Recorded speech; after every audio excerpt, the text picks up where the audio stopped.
For those worried and afraid, please know as long as I am your president, you can feel confident that you have a leader who will always fight for you, and I will not stop until we win. This will be a great victory.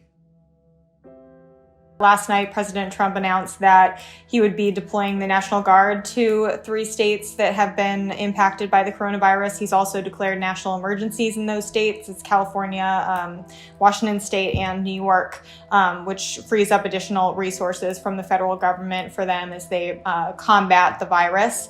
We're also looking for more guidance today. Vice President Mike Pence said that they'd have guidance from the CDC on individuals in critical sectors, so it's first responders, people in critical sectors, how they can return to work more quickly and safely after they've been exposed to the virus. So it should have some sort of recommendations with respect to wearing masks or what they're supposed to do in order to prevent spreading anything to other people and how they can more safely return to work quickly.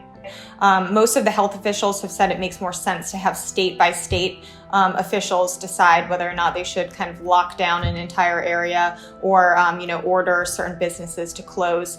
Instead, what we've seen from the administration is this 15-day to slow the spread guidance, which is basically telling Americans across the country to avoid gatherings like bars, restaurants, public spaces like that, and also limit their in-person gatherings to 10 or less people and limit non-essential travel in order to stop the spread. But that's not ordering people to do that. It's basically giving a recommendation.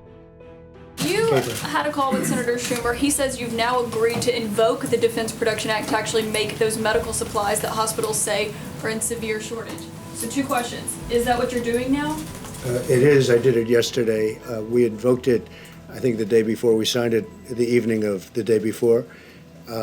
And invoked it yesterday. We have a lot of people working very hard to do ventilators and various other things, yes. There's been quite a bit of confusion around the Defense Production Act. The president said last week that he had signed it, but that he would only use it in a worst-case scenario. It's given kind of different messages over the past couple of days, but what seems is that the president has signed it but not invoked it to actually compel companies to start producing critical equipment. He has said that he will use it if he needs to, but that he hasn't needed to use it yet because companies have come to the table. So it's almost as if he's trying to use it as a way to pressure and encourage companies to produce these equipment, but he's saying that he doesn't actually need to actually invoke it yet in order to make sure that we have these. Now, at the same time, we're hearing reports from hospitals and, medical associations saying that he needs to invoke it to make sure that we have these supplies. A lot of hospitals are talking about shortages in masks or unexpected shortages in masks and other critical equipment. So it seems that there's going to be mounting pressure, and there has been mounting pressure on the president to use this authority. But so far, he seems to be unwilling to do so because he believes that the signing of the act itself has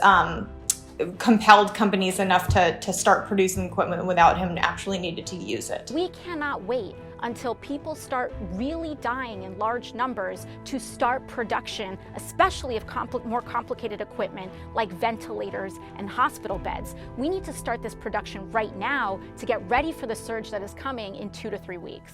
The fact that the president has not really invoked the Defense Production Act for the purpose of emergency manufacture is going to cost lives.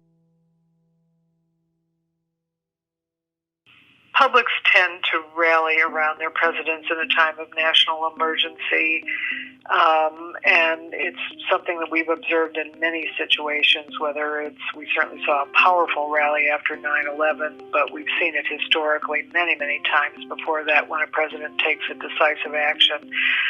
The public first you rally to your leader, because you want things to improve, you want the government to work, you want the president to go forward, but then over time, performance becomes the issue, and that can diminish the rally round, or it can keep the numbers very high. So it's, again, a decades-old phenomenon. Sure, your poll is similar to other polls. It's not an outlier. We're seeing strong agreement in many polls that the Trump administration is taking strong measures. And so in that sense, that's a pretty impressive number at 61%, indicating a bit of a rally. But that said, I think we have to be cautious about the deep differences between Republicans, Democrats, and independents on your question. We're seeing that in other polls, too, which indicates that partisan disagreements are still there and still very powerful, and that could limit the rally. I would say that this coronavirus situation has really changed everything. And what I mean by that is, as you're looking at this question of with us, against us, competent, helping our country in a time of crisis, I think Trump's numbers are going to take tremendous hits by his bungling of how he handled this piece, this critically important work of keeping our country safe.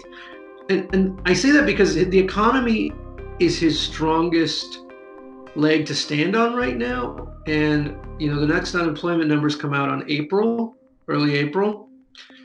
And we're going to see double-digit jumps in unemployment in this country.